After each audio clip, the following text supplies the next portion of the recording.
Hey, nobody keeps you warm like Village Vice. He's Zach Blackerby. I'm Brad Law, and nice to have you with us today as we get into a brand new week. And it's a week, Zach, where Auburn fans should feel excited and confident. And as you look at what's happening across the state at Alabama, you should feel like this is an excellent time for Auburn to take advantage of the transition in Tuscaloosa.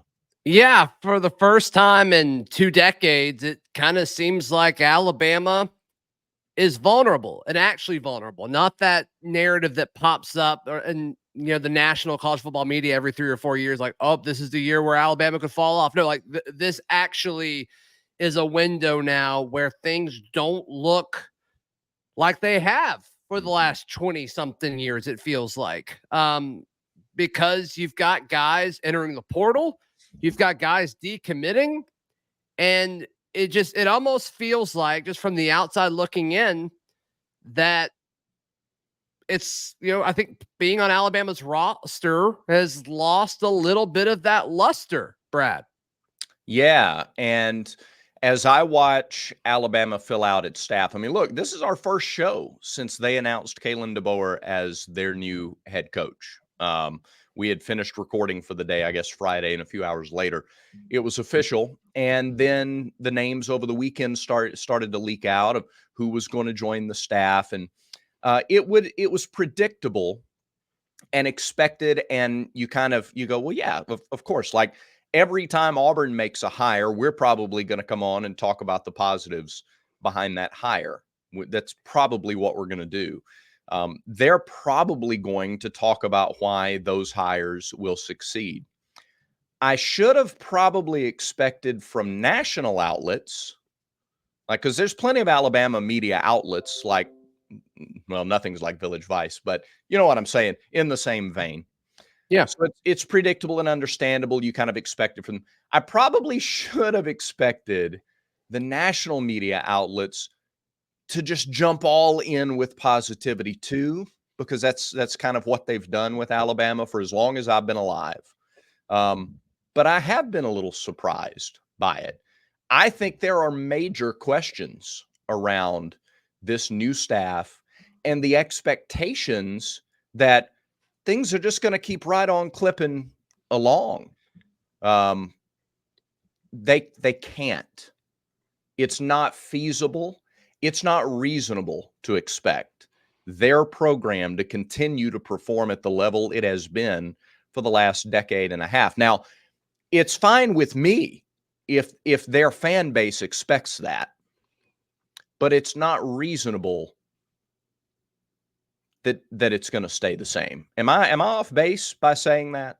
I don't think so, unless you think they're going to hire the second best coach in the history of college football right after they got, the first one was there for a long time or retired. And I just can't imagine, like, the odds of that are pretty crazy, especially when you look at the things that made Nick Saban great are not the things that Kalen DeBoer has done at a high level up to this point. He's won a lot of football games. I think he's out-schemed a lot of people. I think he's really good at helping develop quarterbacks, and he's won at every level that he's been at. But Nick Saban he had won everywhere he'd been at the college level up to that point, but also just the relentless effort on the recruiting trail.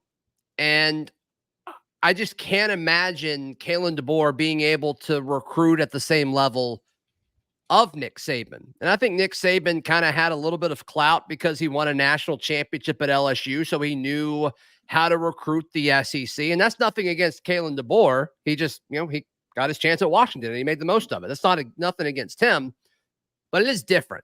It is a different scenario, and I think they're going to have to win in a different way unless DeBoer just comes out and hires this incredible staff. But he's bringing a lot of these guys with him, that don't know the SEC. And I just remember over the last about 2 years ago, we were talking about Brian Harsin and this staff coming over, and they're not the same hire. They are not. I see a lot of Auburn people poking fun, saying, Liz, it's not the same hire. But we made excuses saying, like, oh, well, he'll bring in a staff that knows how to recruit. And you can't do that. You can't do that, especially when Kirby Smart is able to visit all of these high schools, and Hugh Freeze is willing to visit all of these high schools, and Brian Kelly is going everywhere. You can't do that. Your head coach has to be involved, and they have to know the landscape. And to me, I think that's going to be the biggest part of all of this for Alabama's head coach. I agree. And I understand that this is a small sample size that I'm about to give you, but it does sort of, it backs up your point. If you raise the concern that his recruiting, period, is a concern, then I'm going to give you this item of information to back that up. All right. The industry football team rankings from On3 for the 2024 recruiting class have Washington as the 41st ranked class in the country. Behind such football powerhouses as Kansas, Vanderbilt, Rutgers, Minnesota, Georgia Tech, Stanford, and 9 spots behind UCF. Their recruiting class was worse in 2024, according to the rankings, according to the metrics, than it was in 2023 after a wildly successful first season at Washington. Again, small sample size, but I hate this point that's forming, right? And everything you said is correct. But recruiting at Washington is going to be harder to get into the top 30 than it is at Alabama. I mean, he could be the head he could call somebody once a day and they'll finish in the top 15 in Alabama just because of what's been built. Granted, I'm not saying Alabama's going to have 41st ranked recruiting classes, but boy, what if they did, man? That'd be insane. But before he got to Washington, Zach, they got top 25 classes. Yeah. Washington's last 3 or 4 classes before he took over as the head coach were in the 20s. They were in the 30s last year, and now the 40s, according to this ranking. Now, 247 has them low 30s, but last year they were high 30s, and there's some variance between 30s and 40s, but that's about where they were. In other words, it's not like he came to Washington and dramatically improved their recruiting. You're right; he has built-in advantages being in Tuscaloosa than he had being in Seattle. But this narrative that, and I heard it from guys we work with and respect a great deal. Well, you know who else had to learn to recruit in the SEC? Urban Meyer. Urban Meyer had to learn to recruit in the SEC. And Nick Saban had to learn to recruit in the SEC when he went from Michigan State to LSU. Sure. Right. There's a list of 100 guys, though, that had to learn to recruit in the SEC and didn't. So if you want to bank it on the exception, if your expectation becomes based on the exception, again, fine with me if that's what their expectation is going to be going forward. Down here in reality, that just ain't how it works. If you had to predict right now, is Alabama in the SEC championship game in 2024? No. I think they are. I think they are. I think the talent's good enough, and I think he's going to be able to make it work.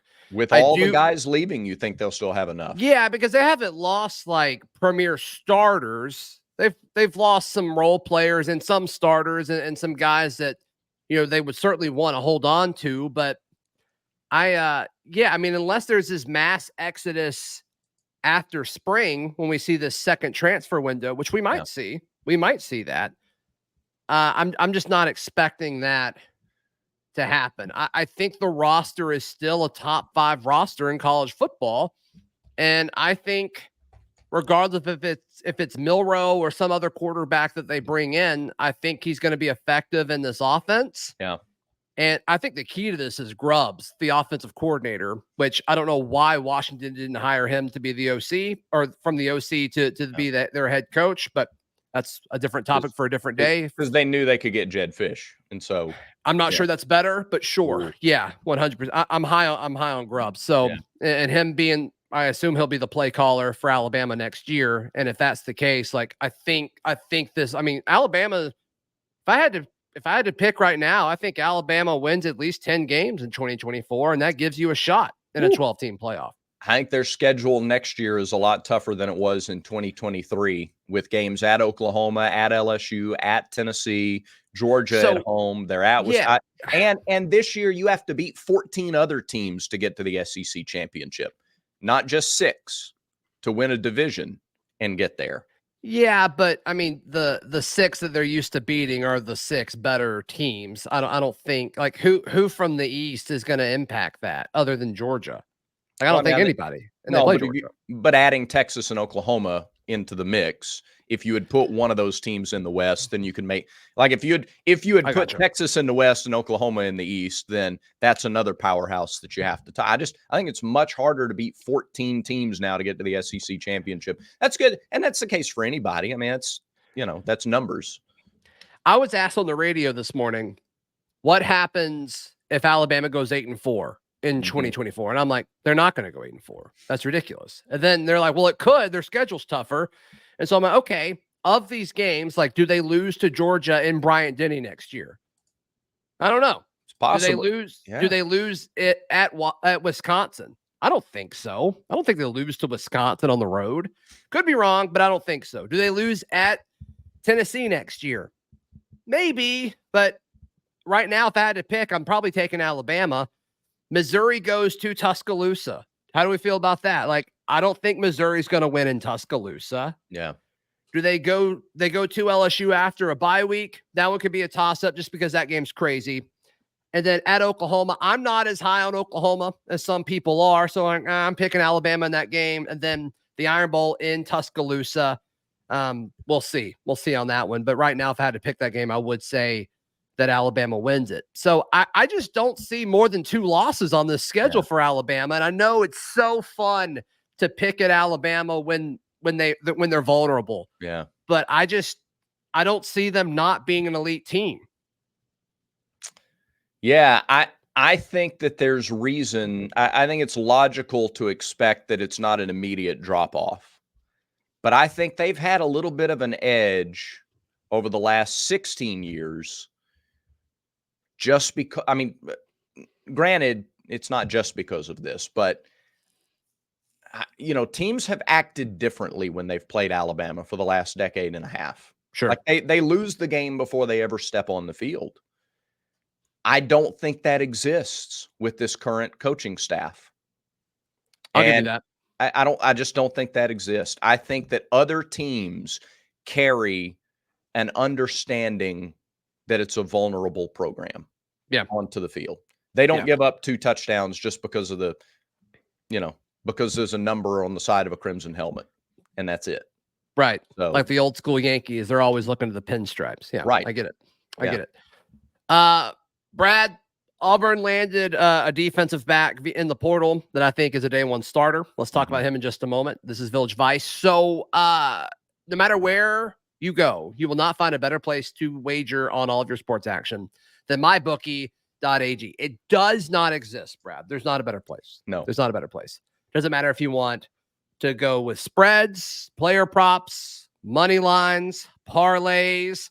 Doesn't matter what it is. Mybookie.ag has you covered. And right now, our listeners, if you use promo code next round, when you make that deposit, you get extra money to bet with. I don't know how my bookie is staying afloat with this incredible offer, but that's what they've told us to say. So check out our friends at mybookie.ag and use promo code next round. Jaron Thompson, the former Texas safety, and this is an experienced guy. This is a high-level defensive back that played well against Alabama this season for Texas.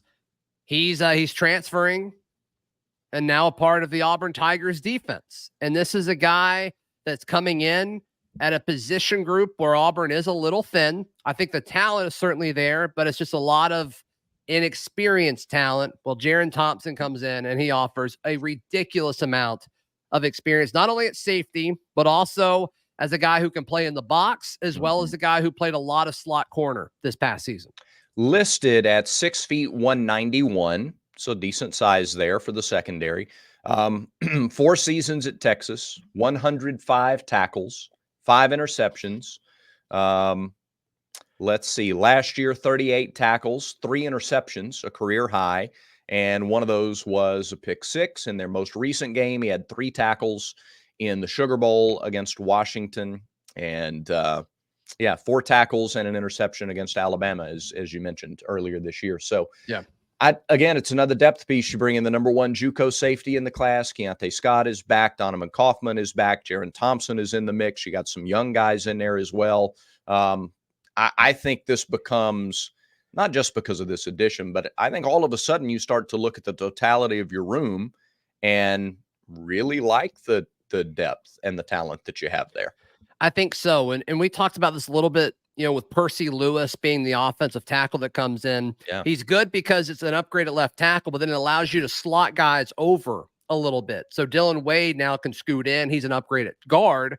I think you can say a similar thing with this, where I think Jaron Thompson is an upgrade at safety, but then also that makes your backup safety significantly better. And you can play 3 or 4 of these safeties all of a sudden.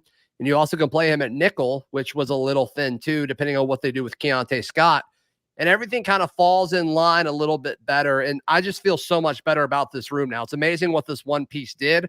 And I do think there's more pieces coming for this defensive back room, specifically at corner. We'll hold our breath and see what happens with that over the next few days. But yeah, this defensive back room, it was a strength a year ago. And despite losing 3 guys to the NFL, maybe 4, we'll see what Zion Puckett does, but losing DJ James to Nehemiah Pritchett and Jalen Simpson, all of a sudden you've reloaded. Mm-hmm. And this, Jaron Thompson is a stopgap, because now when you look behind him, you'll see a Sylvester Smith and a Tyler Scott and a Colton Hood and a Kayan Lee. And it's like, wow, this is what depth actually looks like and solid recruiting looks like a few years after you flip all of these key guys. So I think it's big. And we're starting to see the wheels in motion as far as what Hugh Freeze and the staff have been trying to do now with now that they've had 2 signing days. And as we've been talking about, there's been this change in offensive philosophy throughout. You've got to have depth and versatility in your secondary. If you're going to play teams that don't substitute a whole bunch, you got to have guys who are able to do different things, and you need bodies if you're playing teams that go up tempo, and you just have guys who are able to do more, who have a wider skill set than they might have 20 years ago. And that's why you love to see the build, particularly in the secondary. That's right. You want to jump into some off-season chatter after you give some love to our friends? I do, yes. And there's plenty of off-season chatter. And if there's plenty of some other stuff that you want to get rid of, then I got to tell you about manscaped.com. Our friends at Manscaped are the very best in men's grooming. And, you want to tidy up your clean shave, guys, before, you draft your way to redemption next season. I'm talking to the fantasy football players who maybe didn't do so well. Manscaped is the ultimate franchise player if you want to take your face to the end zone. And who doesn't want to take your face to the end zone? Do it with the new Beard Hedger Pro Kit. All right, this package makes it a lot easier than ever to craft your signature look. It is a premium beard sculpting machine. It's got the Beard Hedger cordless trimmer, 1 guard, 20 different lengths, and it's waterproof. So no more drawers full of 20 different guards. Shower, shave as much as your heart desires. To check out that and all of the fantastic products at Manscaped, go to manscaped.com. Use the promo code VICE to get 20% off and free shipping. We're hearing from many of you every day. Somebody new tells us, we tried Manscaped. We love it. We will never go back. Use that promo code VICE for 20% off and free shipping. Brad, now that the offseason seems like the first 2 waves are done. You had the early portal window, and now classes are back. You're seeing Auburn football drop, little snippets of Hugh Freeze talking to his team, welcoming everybody back, talking about how 2024 can be a special year. It's not done.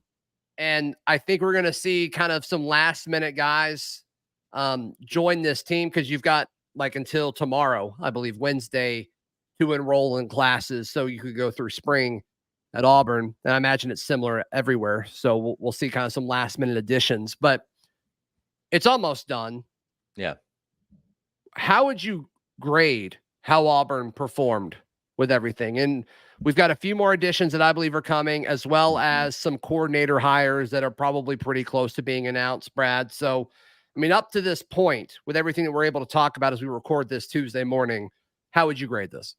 Yeah, I think very well, and I think people would predict that I would think that Auburn did very well in the offseason, to go back to one of the opening points of the show. But I think part of the reason is what we just talked about, offensive line.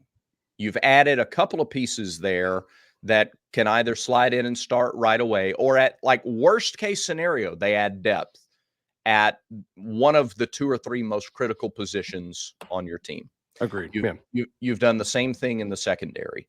In the portal window, you added a wide receiver or two that could, maybe those guys start, maybe they're significant, maybe they're depth pieces as you bring these young guys in.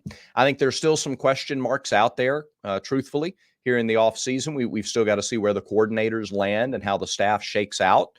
But, there are other schools elsewhere that are still waiting to see where their staffs shake out. So I don't think you're behind in that regard. So defensive line, still want to see if anything is added there. That's another critical piece. Quarterback, offensive line, defensive line. You got to have it there if you want to be, if you want to beat those 14 other teams for a spot in the SEC championship game. That's where you got to be really strong. And so I still think maybe you have a question there on the defensive line, but yeah, at other spots, I think Auburn is in really good shape. Brian Battie saying he's going to come back, so your running back room stays intact. Yeah, I think that's a major plus for the Tigers as well. Yeah, defensive line seems to be a room where it's like this coaching staff just said, you know what, it's okay. We may go young here. We may play guys a little earlier than would be ideal, but long term, it'll work out. So, which I don't think is a bad move. And I think Malik Blockton and Phillip Lindsay and those guys are going to be ready to go pretty early. And you did bring in a couple of the guy from Kansas, the guy from Texas that can play, that have played and can play, and again be those pieces with experience. And we'll Gage Keys from Kansas, Trill Carter from Texas. Yeah. So it's not like you did nothing at those spots. You just don't know. You don't know for sure. You're not looking at those guys going, yep, day one starter. There you are right there. At worst, they've provided depth. Yeah, and I'm just curious where the production comes from a pass rush standpoint. Like, you lose Marcus Harris, and there's not a guy on the roster that can do what Marcus Harris did, unless you wanted to try to move Keldrick Falk inside, I think. But then you don't want to give that up. But also, like, if you do that and you feel good about Amaris Williams, do you scoot Keldrick in to put Amaris at defensive end and just start him and deal with their growing pains? I don't know. I think that's going to be a puzzle that they're going to work on through spring.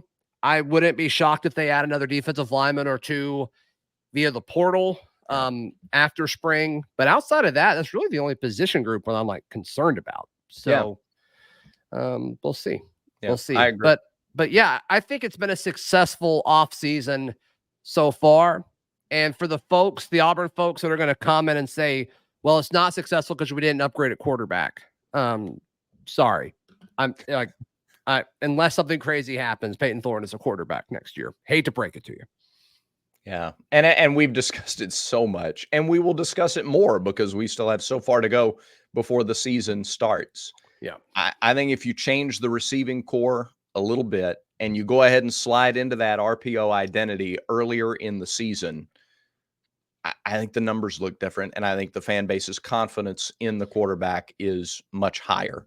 Yeah. That you take that bowl game and you wrap it up in a hefty bag and you toss it right out. How many other bowl games are we paying attention to and basing expectations for next year off of what happened in a bowl game?